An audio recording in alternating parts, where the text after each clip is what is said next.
এইবার জিতলেই আগে সব টাকা উঠে আসবো, আরেকবার খেলি।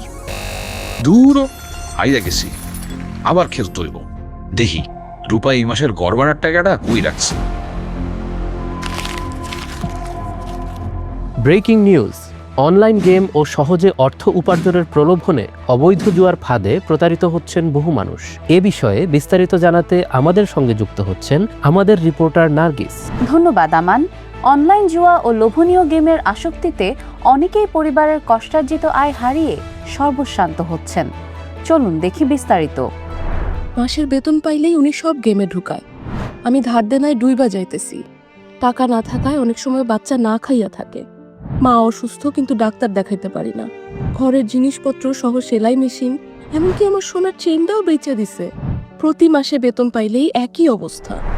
আপনি যেমনটি দেখলেন, অনলাইন গেমের আড়ালে অবৈধ জুয়া খেলে আর্থিক ও সামাজিকভাবে ক্ষতিগ্রস্ত হচ্ছে অনেক মানুষ ও তাদের পরিবার। তাই এই বিষয়ে এখনই সতর্ক হওয়া অত্যন্ত জরুরি।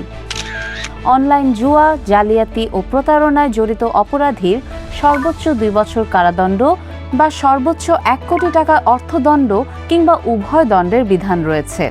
চলুন নিজে সতর্ক হই এবং অন্যকে সচেতন করি। অনলাইন গেমের নামে অবৈধ জুয়া খেলা থেকে বিরত থাকি এবং প্রতারণার ফাঁদ থেকে নিজেকে ও পরিবারকে রক্ষা করি। বরং সেই টাকা সঞ্চয় করি সপ্তাহে বা মাসে নিয়মিত ব্যাংক, মোবাইল ব্যাংকিং অ্যাপ যেমন বিকাশ অথবা অন্য কোনো আর্থিক প্রতিষ্ঠানে টাকা জমিয়ে ভবিষ্যৎকে নিরাপদ করি। মনে রাখবেন, খেললেই সব হারাবেন।